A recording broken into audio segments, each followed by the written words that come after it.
लंबी लड़ाई है। शुरुआत तो कहीं पर एक उचित और आदर्श स्थिति के निर्माण से ही होगी। सबसे पहले तो ये दिखाना होगा कि एक छोटे तौर पर ही सही, कम बच्चों के साथ ही सही, लेकिन एक ऐसा माहौल, एक ऐसी व्यवस्था, एक ऐसा इकोसिस्टम तैयार किया जा सकता है जिसमें अपमान, उपेक्षा, अप्रेम न हो।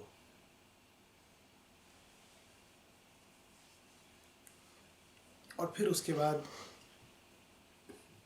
उस जगह का दायरा और व्यापक करना होगा,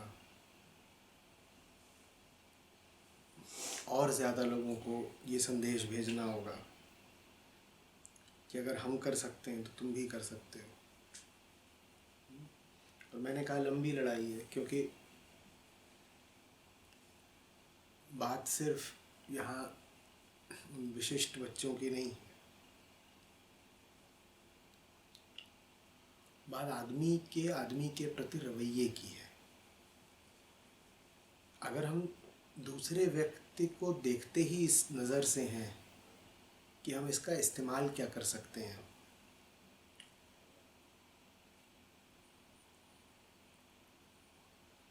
तो फिर व्यक्ति किसी भी तरीके से अगर अनुपयोगी हो गया तो हमारी नज़रों से गिरेगा। तो बच्चे को माँ बाप जब तक देख ही इस नज़र से रहे कि हमारे किसी काम आएगा या नहीं आएगा,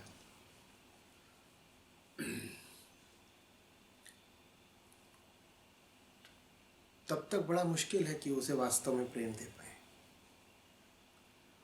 और नज़र तो नज़र होती है, जैसे वो पूरी दुनिया को देखती है वैसे ही वो अपनों को देखती है। तुम्हारी नज़र अगर धुंधली है तो ऐसा तो नहीं होगा कि बाज़ार में ही धुंधली है और घर में धुंधली नहीं रहेगी। तो जब तक इंसान पूरी दुनिया को ही देख रहा है उपयोग की नज़र से, तब तक वो अपने बच्चे को भी देखेगा उपयोग की ही नज़र से। तो लड़ाई लंबी है, इंसान की नज़र ही बदलनी पड़ेगी।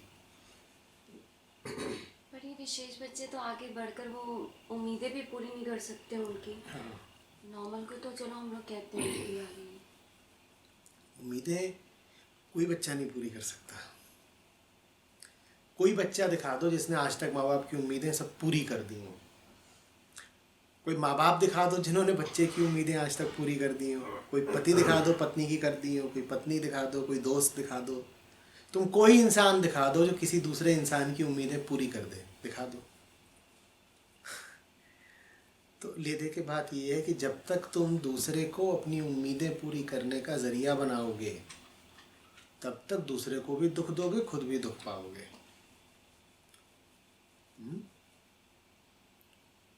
तो इंसान की नज़र ही बदलनी पड़ेगी ना।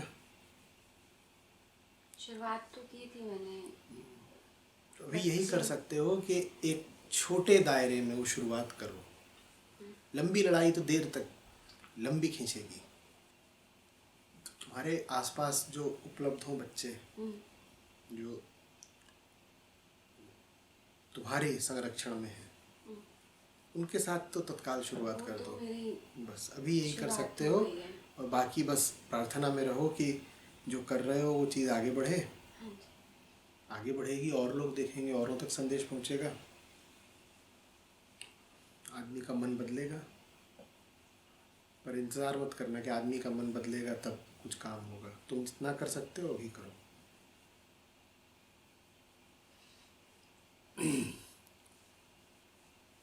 और एक अच्छा उदाहरण है, हम प्रेम इत्यादि की तो बात करते हैं, पर घर में बच्चा पैदा हो जाता है जो मानसिक रूप से ज़रा अलग हो, जिसको कहा जाता है कि मानसिक रूप से ज़रा विपन्न है या कमज़ोर है। तो फिर देखो उसके प्रति क्या रवैया रहता है सब नात रिश्तेदारों का। और ये बात आज की नहीं है बेटा, आदमी बहुत बहुत पहले से ऐसा करता आ रहा है। जब आदमी जंगल जंगल भटकता था कबीलों में, तब भी न जाने कितने कबीलों में ये प्रथा थी कि बच्चा कमज़ोर पैदा हुआ है उसको तत्काल मार दो। ये बहुत पुरानी प्रथा है, न जाने कितने कबीले, क्योंकि आदमी भटकता था ना, बच्चे को उठा के भटकना है। अब पता है कि बच्चा कमज़ोर है, उसमें लक्षण नहीं है शारीरिक स्वास्थ्य के बहुत, तो पैदा होता था, उसकी जांच वाँच करते थे, उसी वक्त मार देते थे। वही बच्चा रखो जो आगे चल के कबीले का एक सुदृढ़ सदस्य बन पाए। और सुदृढ़ सदस्य से आशय क्या है कि अगर लड़का है तो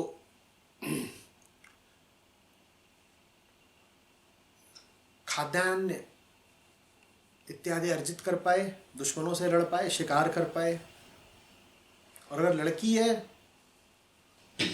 तो वो उर्वर रहे और बच्चे पैदा कर पाए। और ये गुण अगर लड़के और लड़की में नहीं पाए जा रहे तो उसको तत्काल मार दो। यही स्वरूप बहुत जो बूढ़े होते थे उनके साथ भी किया जाता था, क्योंकि कबीलों को तो जंगल जंगल भटकना है। और ये कबीले कौन है, हम किन की बात कर रहे हैं? हम अपने पुरखों की बात कर रहे हैं, हम दूर के लोगों की नहीं बात कर रहे हैं, जिनका रक्त हमारी धमनियों में है, हमारा हाड़ मांस जिनसे आया है।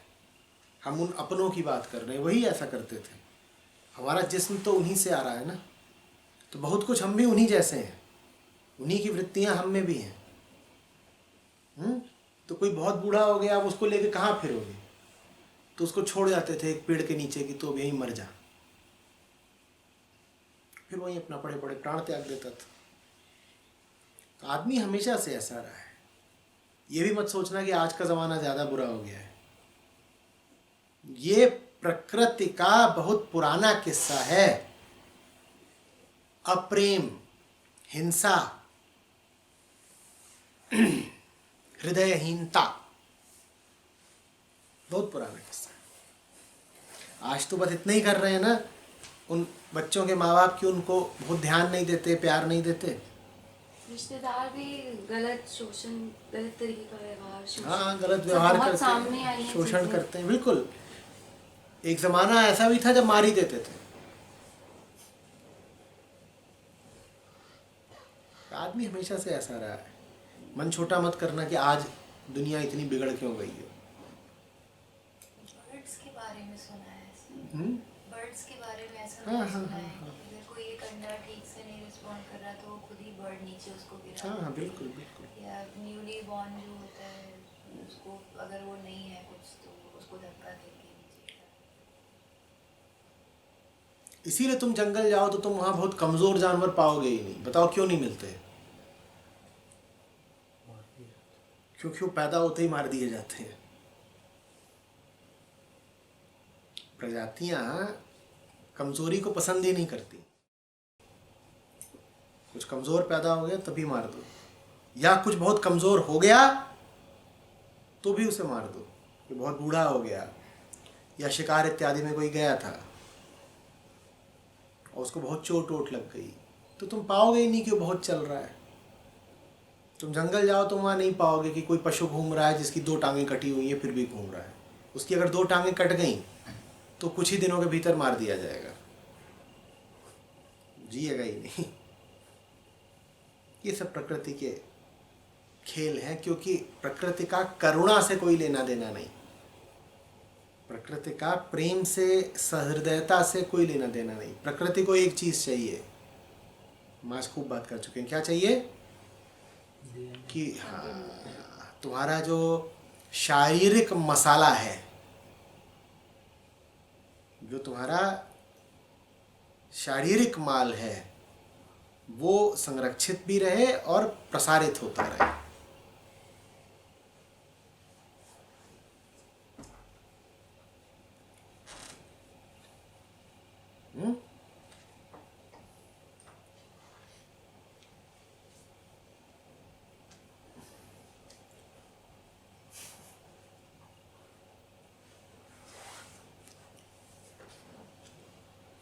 आदमी जानवरों के साथ भी क्या सलूक करता है।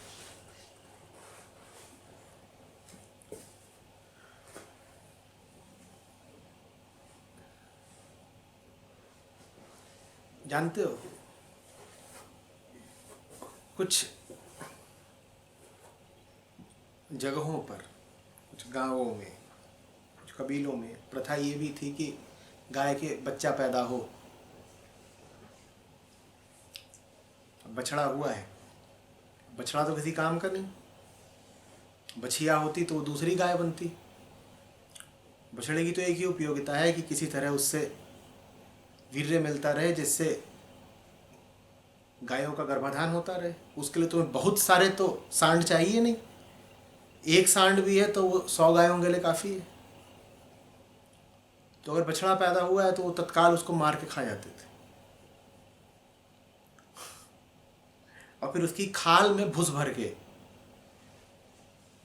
गाय को दुहने के समय गाय के सामने ले आते थे, तो गाय को लगता था कि मेरा बछड़ा है। तो गाय उसको चाटती वाटती थी, तो गाय के थनों में दूध आ जाता था, तो गाय का दूध दूह लेते थे।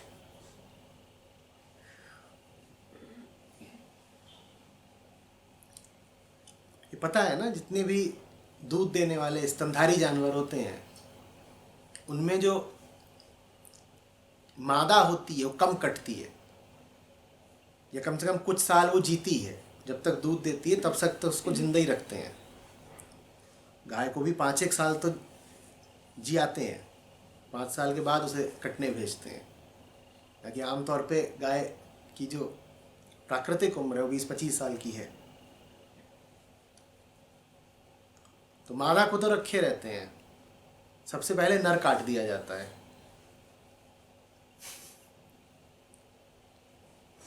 सबसे पहले नर काट दिया जाता है, क्योंकि नर की क्या उपयोगिता है।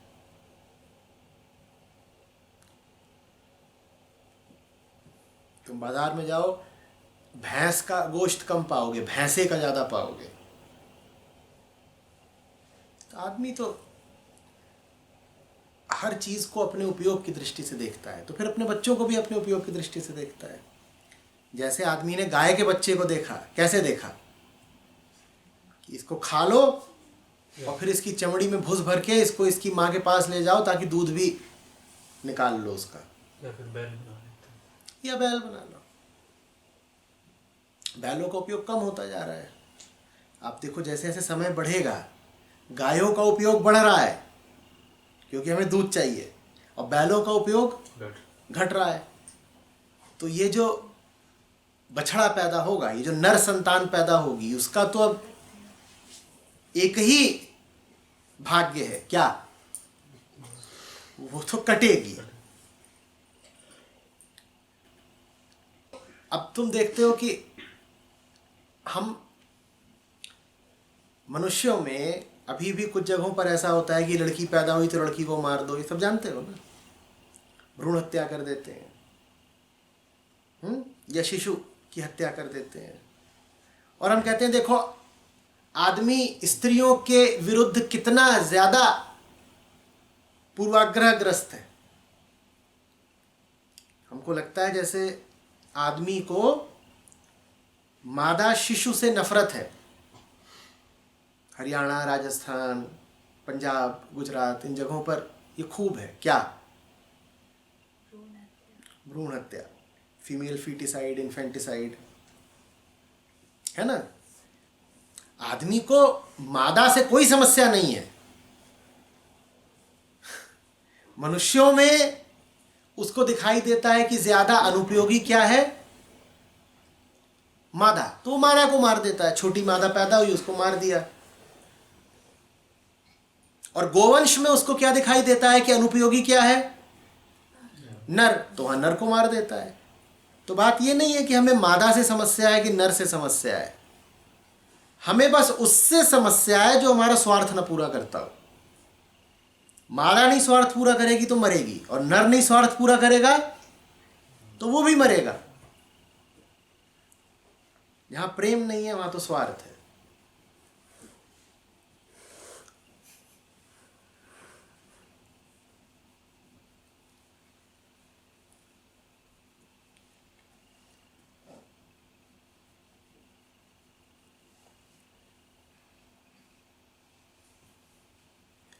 और आदमी स्वार्थ पूरा करने के लिए जरूरी नहीं है कि मार ही दे, आदमी स्वार्थ पूरा करने के लिए ही जिलाए भी रखता है। अब ये मजेदार बात समझना,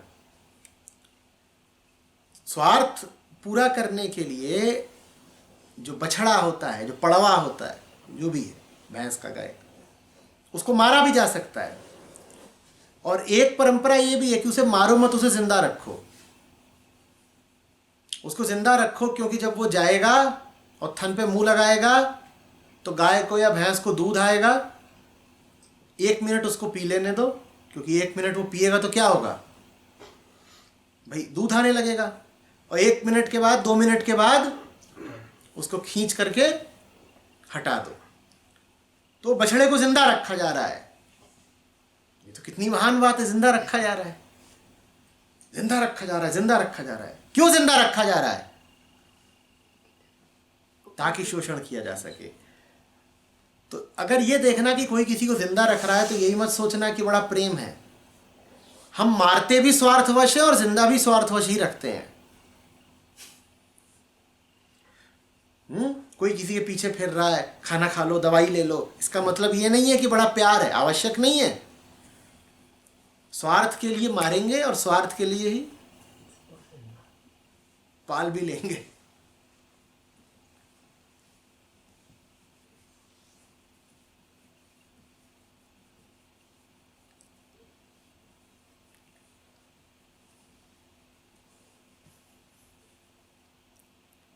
लोग पूछते हैं ना, अध्यात्म क्यों चाहिए, जरूरत क्या है ये शिविर की, सत्संग की? इसलिए जरूरत है क्योंकि जहां अध्यात्म नहीं है वहां सिर्फ हत्या है। कई बार वो हत्या प्रत्यक्ष होती है तो दिखती है, और कई बार बहुत छुपी छुपी होती है तो पता नहीं चलती।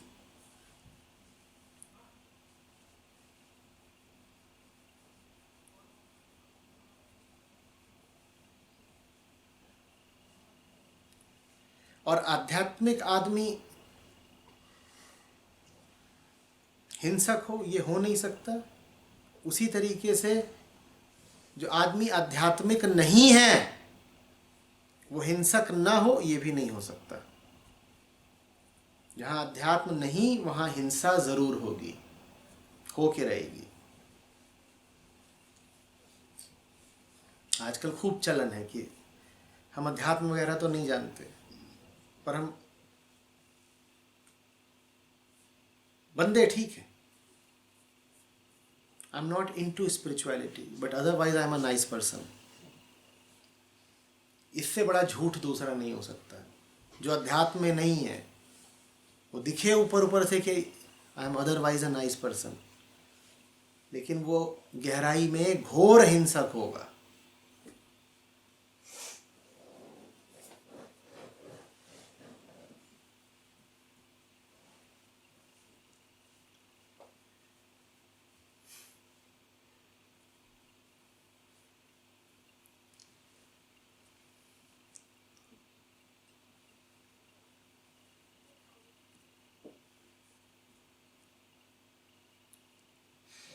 और जब मैं कह रहा हूँ आध्यात्मिक तो मेरा अर्थ धार्मिक से नहीं है।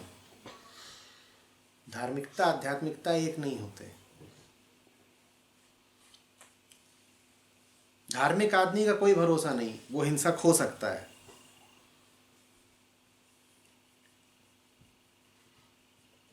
अध्यात्म दूसरी चीज है।